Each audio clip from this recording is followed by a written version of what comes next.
सम्मान सत्कार करने वाले श्रद्धेय गुरुजन, अंधकार को प्रकाश में कर देने वाले संपूर्ण संतगण, प्रेम करने प्यारे प्यारे बच्चे,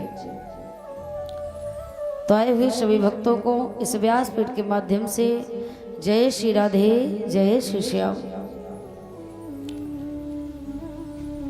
तो आइए सर्वप्रथम नियमानुसार अपने अपने हृदय में भगवान वाक्य बिहारी लाल को बिठाएं। इसके बाद में भगवान की पावन गाथा तालियों को बजाते हुए आनंद से गाते हुए कहेंगे।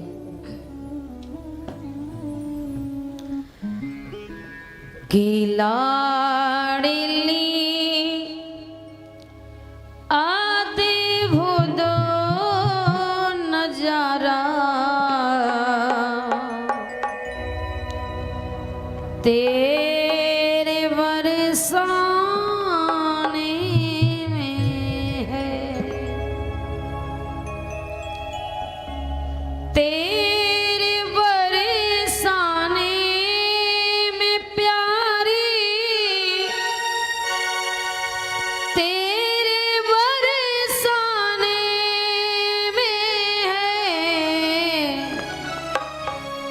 लाडली अद्भुत नजारा तेरे बरसाने में, लाडली में है। हाँ लाडली अद्भुत नजारा तेरे बरसाने में है, लाडली अद्भुत नजारा तेरे बरसाने में है। हाँ तेरे बरसाने में प्यारी, तेरे बरसाने में है, तेरे बरसाने में प्यारे, तेरे बरसाने में है। हम बेसहारों का सहारा तेरे बरसाने में है, बेसहारों को सहारा तेरे बरसाने में है। हरि बोल। लाडली अद्भुत नजारा तेरे बरसाने में है।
हर लता हर पात में है तेरी दया की वो झलक। और है प्यारी, अरे हर घड़ी यसुमती दुलारा, हर घड़ी यसुमती दुलारा तेरे बरसाने में है। हर घड़ी यसुमती दुलारा तेरे बरसाने में है। लाडली अद्भुत नजारा तेरे बरसाने में है। जय हो।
किया गया बैकुंठ सारा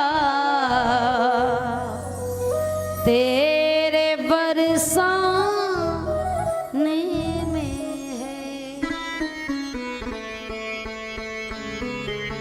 लाडली अद्भुत नजारा तेरे बरसाने में है।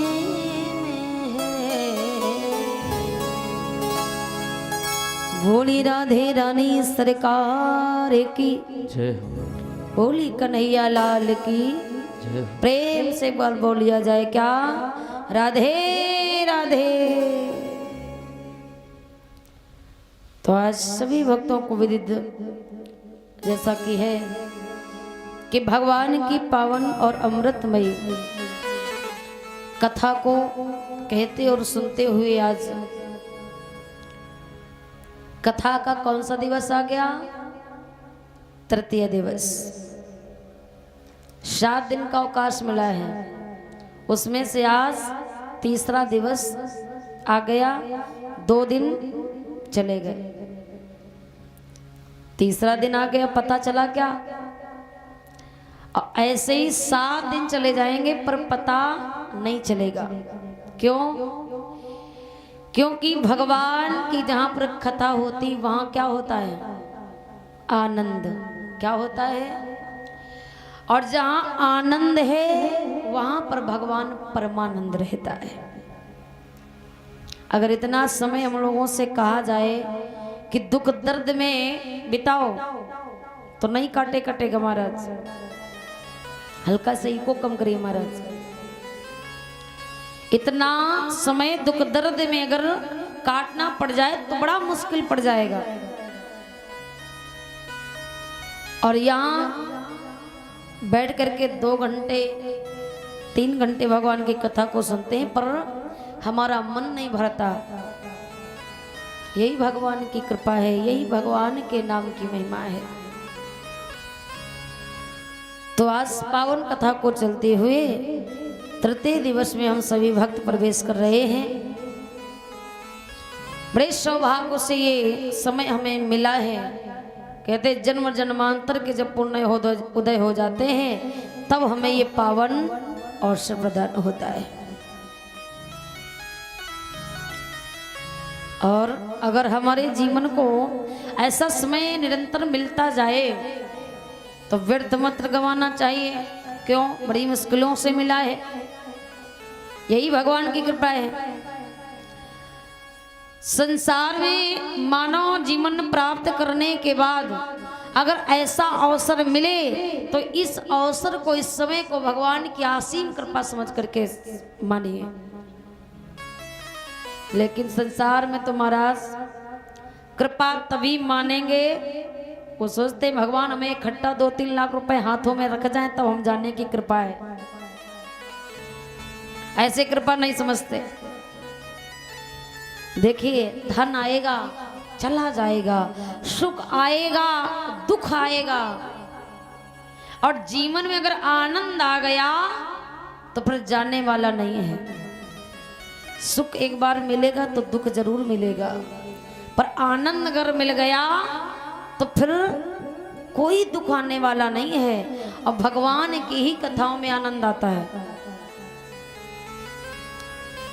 सुख क्षणिक भर का है, आया चला गया, पर आनंद जल्दी से आता नहीं, और आ जाता है तो कभी जाता नहीं। आनंद वो चीज है।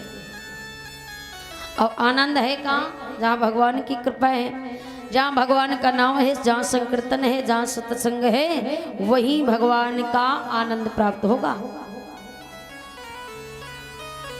तो वही सुंदर समय हमारा आपको मिला है। कथा के तृतीय दिवस में सभी भक्त प्रवेश कर रहे हैं। कल की कथा में आप लोगों ने बताइए, कल की कथा में कौन सी कथा सुनी?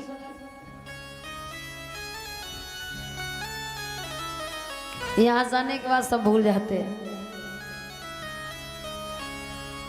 बड़ी सुंदर पावन कथा कि किस तरीके से श्री सुखदेव जी महाराज राजा परीक्षित को समझाते हैं, राजन आपके ऊपर संत ने क्रोध किया, पर संत के क्रोध में भी कृपा है।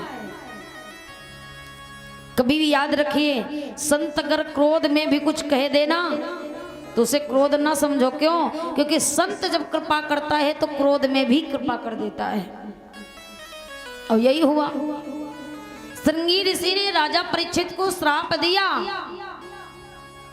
तो चाहते तो तत्क्षण मरने का श्राप दे सकते थे, लेकिन नहीं दिया। क्या दिया? 7 दिन का मौका दे दिया। ये बहुत बड़ी कृपा कर दी जीवन संवारने का। राजा परीक्षित को जब श्राप लगता है, सब छोड़ करके आ जाते हैं सुखदेव जी के भगवान के चरणों में, और सुखदेव जी व्यास आसन पर बैठ के राजा परीक्षित को पावन कथा समर्पण कराते हैं। सर्वप्रथम राजा परीक्षित ने प्रश्न किया, हे गुरुदेव हमको ये बताइए कि 7 दिन मरने वाले को क्या करना चाहिए? तब सुखदेव जी भगवान ने कहा, पहले उस व्यक्ति को अपना मन पवित्र करना चाहिए। क्या? मन। क्यों? कि कबीरा मन निर्मल भयो जैसे गंगा नीर, फिर नारायण पीछे फिरे, कहते कबीर कबीर। मन अगर निर्मल हो गया तो फिर नारायण पीछे फिरे, कहते कबीर कबीर। भगवान पीछे पीछे घूमते हैं कब? जब हमारा